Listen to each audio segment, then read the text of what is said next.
नात्यांच्या गोष्टीत मागच्या काही भागामध्ये आपण बोललो प्रेम आणि आदर याच्याबद्दल. आज बघूया अजून एक प्रगत भावना, एम्पथी. एम्पथी म्हणजे सिंपथी नाही.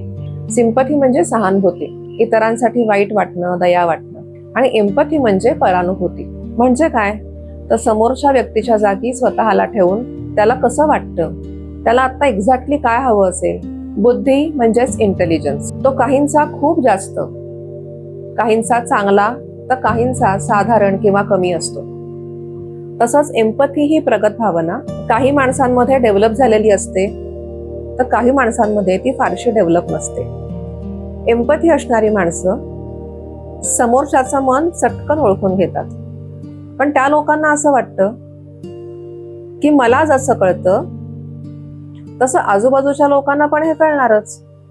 आणि हे कळून सुद्धा ही माणसं मला गरजेच्या वेळेला अजिबात समजून घेत नाही. त्या लोकांना असं वाटतं की मला जर का काही हवं असेल, मला बरं वाटत नसेल, तर आई वडिलांना, भावंडांना, जोडीदाराला काय करायला हवं त्यावेळेला ते समजायला हवं. मित्र किंवा मैत्रीण असेल तर तिने किंवा त्यांनी परिस्थिती समजून स्वतःहून मदत करावी. मी सांगणार नाही, कारण मी जसं मन समजूत घेते किंवा घेतो तसंच दुसऱ्यांनी पण घ्यावं.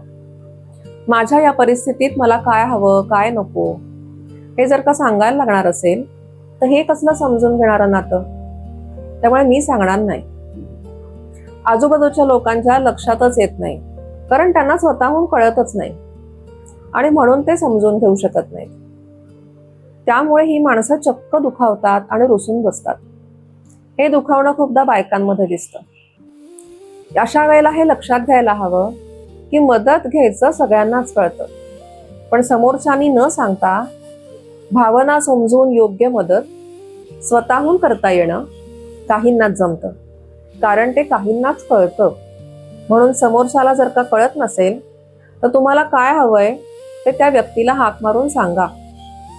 एकदा सांगितलं की ही माणसं लगेच मदत करतील. मदत न करणं हा त्यांचा उद्देशच नसतो. त्यामुळे आता तुम्ही सांगा की तुमच्यामध्ये एम्पथी आहे का? जवळच्या नात्यामध्ये ही प्रगत भावना नाही म्हणून तुम्ही कधी हर्ट झालात का? तुम्ही न रागवता तुम्हाला काय हवंय हे तुम्ही इतरांना सांगितलं तर तणावाचे प्रसंग याच्यानंतर कमी होतील का? नक्की सांगा.